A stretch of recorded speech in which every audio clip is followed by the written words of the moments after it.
న్యాయాధిపతుల్లో ముఖ్యంగా మనం చూసేది ఏంటంటే దేవుని బిడ్డలు నాయకుల చేత, సేవకుల చేత, ధర్మశాస్త్రోపదేశకుల చేత నడిపించబడినప్పుడు కొద్దిగా ఆత్మీయంగా పైకి లేస్తారు.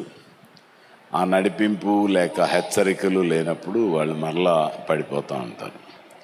సో ఇటువంటి rise and down, rise and fall కదా. షేర్ మార్కెట్లో కనుక షేర్స్ పైకి కిందకి పడుతూ ఉంటాయి కదా, హార్ట్ బీట్ కొన్నిసార్లు కిందకి పైకి కొట్టుకుంటూ ఉంటాం. అట్లా విశ్వాసులు పైకి కిందకి పడుతూ ఉంటారు. సో అలా కాకుండా మనందరం స్థిరంగా, ఖచ్చితంగా దేవుని కొరకు దృష్టి పెట్టి ఫోకస్డ్గా, అంటే కేంద్రీకృతమైన ఆలోచనలో మరి దేవునికి అప్పగించుకుంటూ మనం జీవించినట్లయితే మన జీవితాలు నానాటికి పైకి వెళ్తాయి.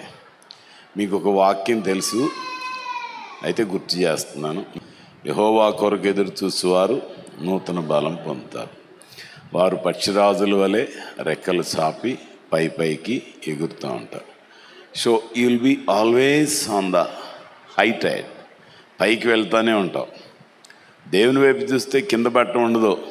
ఎందుకు కింద పెడతామంటే చూడనప్పుడు కింద పెడతాం. ఒక వ్యక్తి నీళ్ళ మీద నడిచారు. ఎవరు? పేతురు కదా. చాలామంది ఏదో చెప్తూ ఉంటారు, ఆయన చాలా గొప్పవాడు కనుకనే నీళ్ళ మీద నడిచాడు. కాకపోతే ప్రభువు చూసినప్పుడు బాగానే ఉన్నాడు, కానీ కొంచెం సందేహంగా కిందకు చూసినప్పుడు నీళ్ళల్లోకి వెళ్ళాడు. మళ్ళీ దేవుని వైపు చూసినప్పుడు మళ్ళీ నీళ్ళ మీద నడిచాడు. హల్లెలూయా. నీళ్ళ మీద నడిచాడు. కొంచెం ఇటు చూసినప్పుడు మునిగిపోసాగాడు.